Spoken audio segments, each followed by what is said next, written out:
If you were sitting at this table with us right now, watching the way people look without saying anything, what would you think?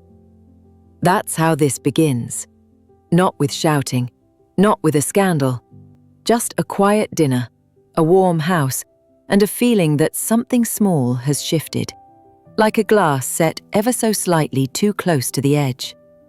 I remember thinking the room looked softer than usual that evening, lamps throwing honey-colored light across the walls, the smell of roasted herbs lingering in the air, familiar voices drifting in and out of the kitchen. On the surface, everything was right where it always was. Family seated in their usual places, laughter in its usual tone, conversation weaving itself around me the way it had for years. But then, there were the tiny pauses. Someone mentioned a decision I'd helped with last month. I smiled, nodding, ready to answer. Before I could open my mouth, another voice slid gently across the table. "Don't make it hard for her," they said, soft, protective. She probably meant well. And everyone nodded like that made sense, like I was suddenly fragile. I laughed it off, because what else do you do? The first time something like that happens, you convince yourself it's kindness. It didn't stop there. Stories began to reappear, stories I'd been part of, only this time I was painted a little differently, less capable, more clumsy, a little out of touch. Each retelling had been polished, like someone had held it under a light and sanded away my voice. And as if to soothe the sting, there would always be that same gentle tone. "She's trying. Don't judge her too harshly." It's funny how much damage kindness can do when it's misplaced. I noticed the looks first. Soft pity replacing familiarity. That tiny lift of the eyebrow. That hushed silence after I spoke, like people were waiting to see if I would break. And then came the worst part. The moment I realized I had started doubting myself. Was I really that absent-minded? That unaware? That burdensome? I told myself I was imagining it. I told myself families drift and change, that people grow into new roles.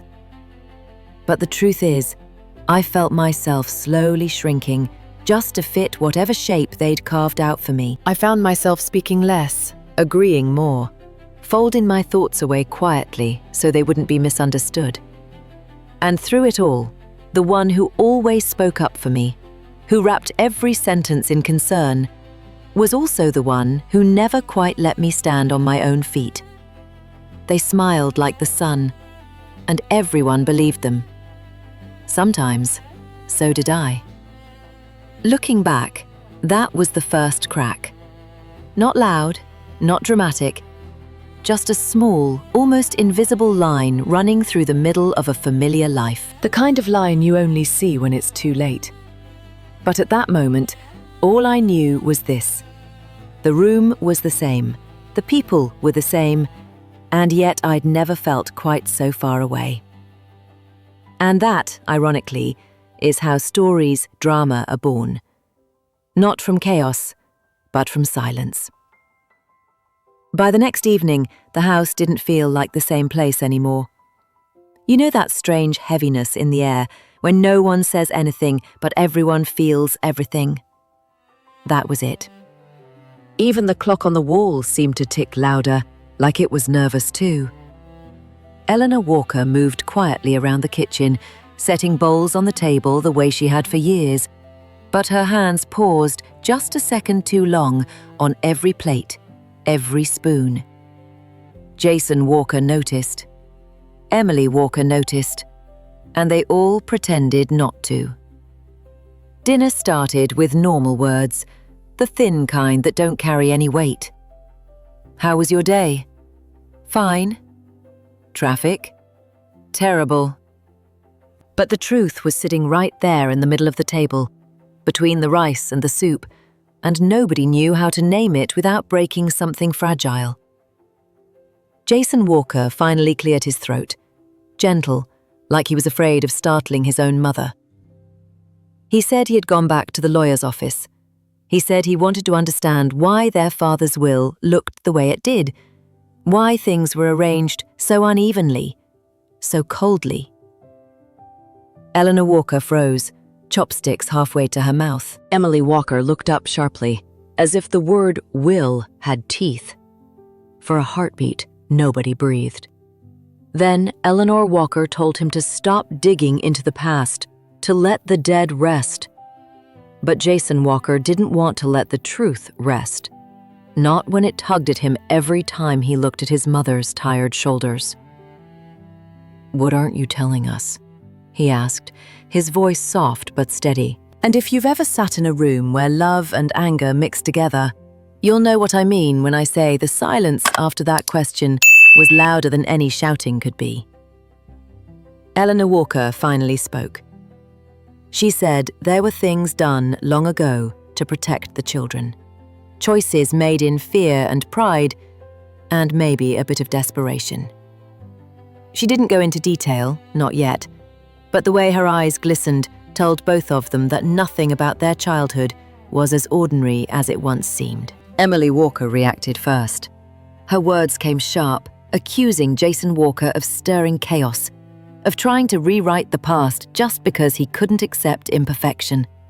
She said he was selfish. He said she was blind. Voices rose, chairs scraped, the soup went cold. Eleanor Walker whispered for them to stop, but the years they had swallowed down were finally spilling out, and neither of them knew how to catch them anymore. Jason Walker said he had a right to know what kind of man his father truly was. Emily Walker said he was destroying the only peace their mother had left. Standing between them, Eleanor Walker looked smaller than she ever had, as if every argument aged her another year. And somewhere inside that storm, a quiet truth began to take shape.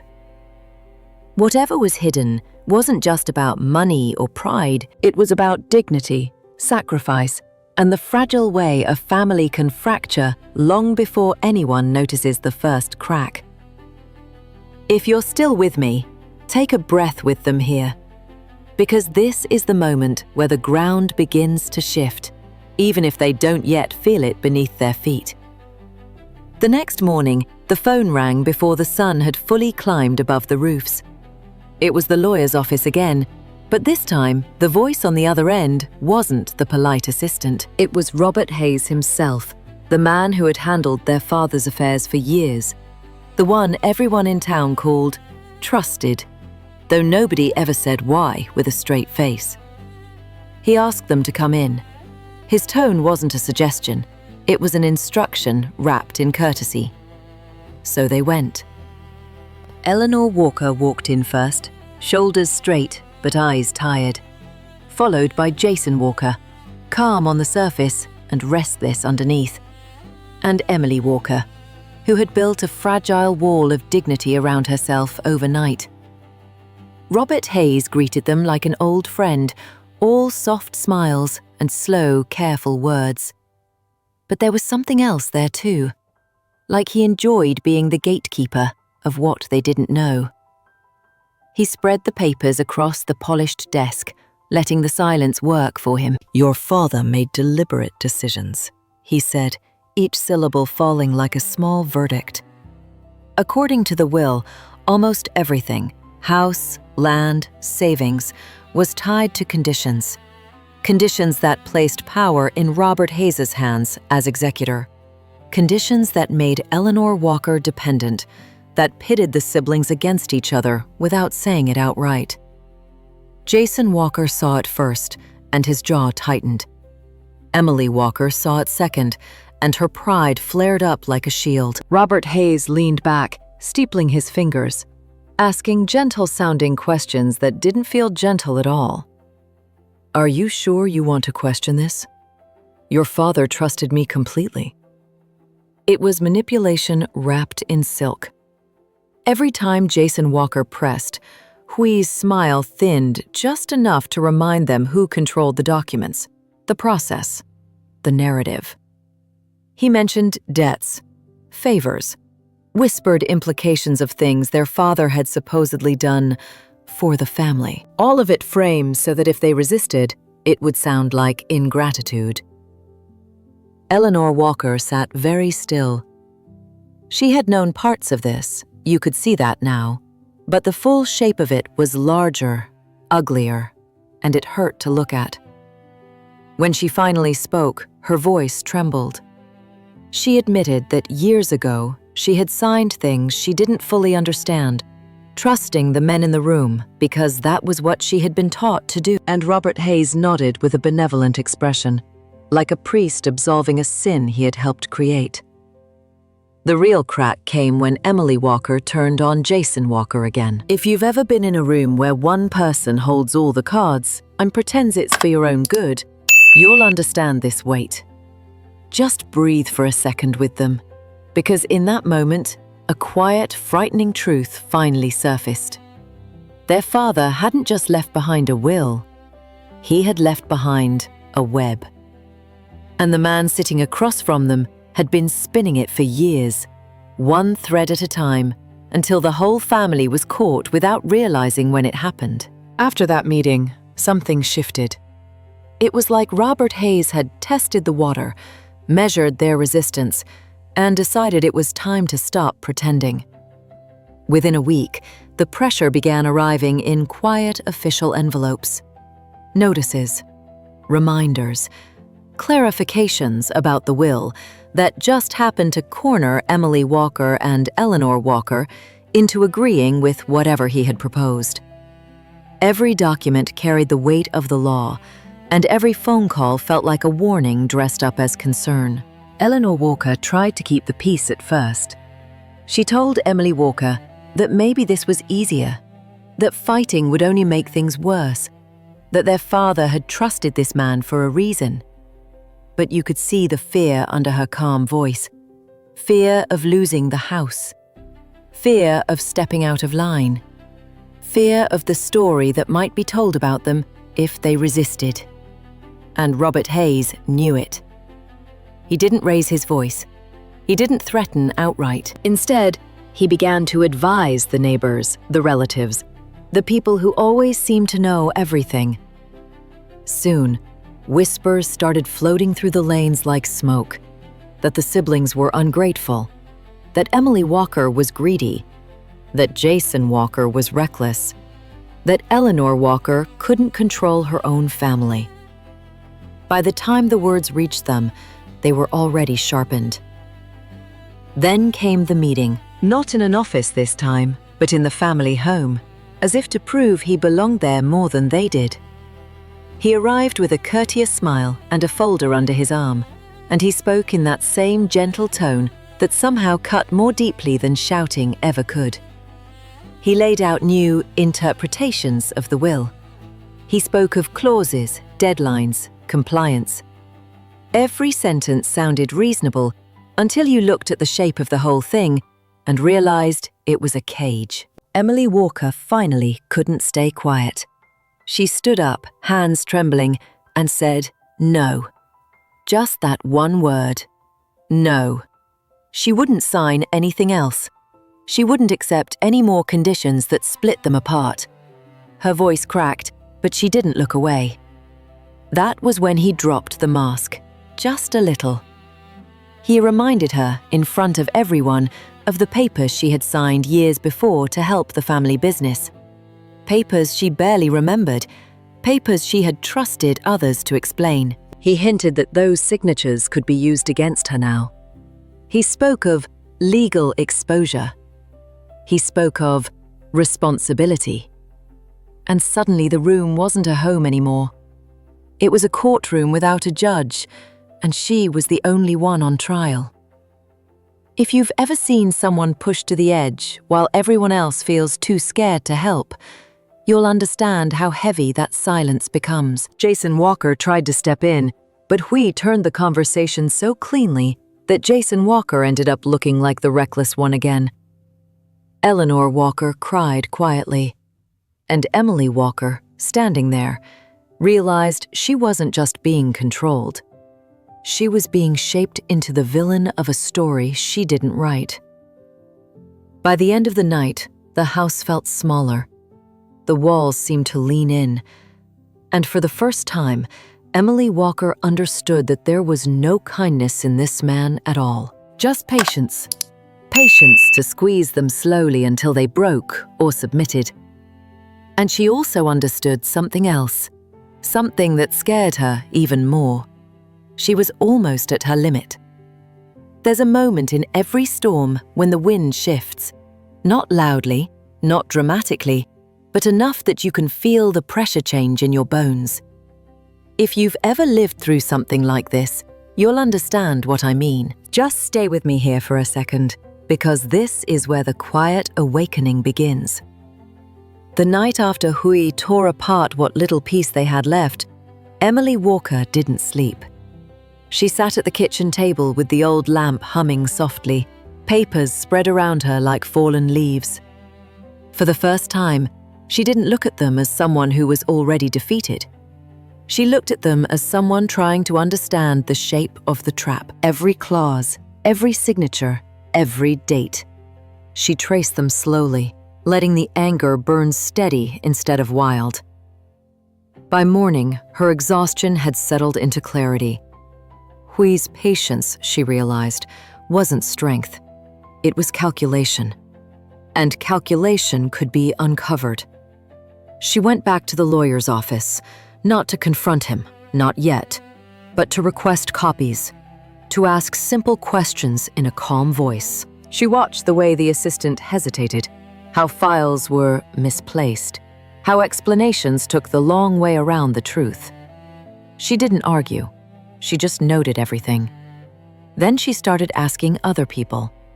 A retired clerk who had processed her father's land documents, an accountant who had once worked with Hui. Step by careful step, a pattern began to appear. Transactions moved through the same handful of names. Clauses were worded in ways that always seemed to benefit the executor more than the family. And somewhere in that process, the shame she'd been carrying of being blamed, of being the supposed burden, began to shift into something cleaner. Not rage, not revenge, just the need for fairness, for dignity, for the truth to be seen for what it was. Meanwhile, the whispers in town started to bend just a little. Someone finally said out loud that they had always wondered about Hui's influence. Someone else mentioned a cousin who had signed a contract that didn't quite feel right afterward. It wasn't a wave yet, just ripples. But ripples travel farther than you think. Halfway through all this, let me ask you something quietly. Have you ever reached a point where fear stopped controlling you? Not because the danger disappeared, but because the truth mattered more? That's where Emily Walker stood now. She also reached out, carefully, to a legal aid group in the city. Not a flashy firm, just people who listened. They didn't promise miracles, but they did promise to look. And that was the first real support she'd had since all of this began. Eleanor Walker noticed the difference before anyone else. She saw the steadiness in Emily Walker's eyes and, slowly, some of her own fear loosened its grip. Even Jason Walker, who had always been the one pushing, felt the shift. For the first time, they weren't just reacting to Hui. They were preparing, and the system, the one Hui had always assumed would stay silent, began to stir. Requests for records were filed. Old transactions were reopened. His name started appearing not as a benefactor, but as a subject of inquiry. At the end of the day, when Emily Walker finally let herself breathe, she didn't feel triumphant, just grounded, a little stronger, a little more herself. And if you're still with me now, take this with you too. Sometimes the first step toward justice isn't loud. It's simply refusing to bow your head anymore. When change finally arrived, it didn't come with flashing lights or loud declarations. It came in letters written in careful language, in calm meetings, where new faces carried notebooks instead of folders full of pressure. It came in the way people began addressing Emily Walker differently, with a softness that hadn't been there before, as if they finally saw the weight she had been carrying, rather than the shadow she had been painted into. The legal aid group worked slowly, methodically. They didn't promise victory, they promised clarity. And clarity has a way of rearranging everything. The documents that once seemed carved in stone were now read aloud in rooms where Hui no longer controlled the tone. Questions were asked, records were compared, and the pattern that Emily Walker had sensed quietly became visible to others, like a picture emerging in developing film. One afternoon, Hui was called into a formal review. There were no raised voices, no drama, just lines on paper and policies he had thought would always bend to his will. His smile stayed, but it no longer meant control. It meant defense. For the first time, he had to explain instead of instruct. And sometimes that alone is a kind of justice. Emily Walker didn't attend those meetings. She chose instead to sit with Eleanor Walker, to cook simple meals, to water the plants her father had once tended. The house slowly began to feel like a home again, not a battleground. Jason Walker visited more often, his voice quieter, the sharpness worn down by relief and apology. They didn't fix everything overnight. Families never do. But they began telling the truth to each other, and that was enough. There's a moment near the end where I want to ask you gently, have you ever seen justice arrive without triumph? Just stillness? That's what this was. Not revenge, not humiliation, just balance being restored, one careful step at a time. Eventually, the outcome was simple. The will was restructured under supervision. The conditions that had been twisted became transparent. Hui stepped back from his role, not with scandal, but with the quiet acknowledgement that his influence had reached too far. And in that quietness, Emily Walker found peace. Not because someone else had fallen, but because she had finally stood without bowing. The whispers in town changed tone. People spoke less of blame and more of caution, of learning to read what they sign, of not surrendering trust so easily. Some even apologized to Emily Walker, awkwardly, honestly. She accepted it without bitterness. Pain had shaped her, but it hadn't hardened her. On the evening the final notice arrived, confirming the new arrangements, Emily Walker didn't celebrate. She made tea. She opened the window. She let the air move through the house like a blessing. Eleanor Walker sat beside her, shoulders finally relaxed. Jason Walker joined them later, bringing laughter that sounded young again. They didn't toast a victory. They simply existed together, without fear. And if you're still here with me at the end of this journey, take this with you. Sometimes the strongest ending isn't loud. Sometimes justice is a quiet room where the truth is finally allowed to breathe and dignity returns like a familiar friend, slipping gently back into its rightful place.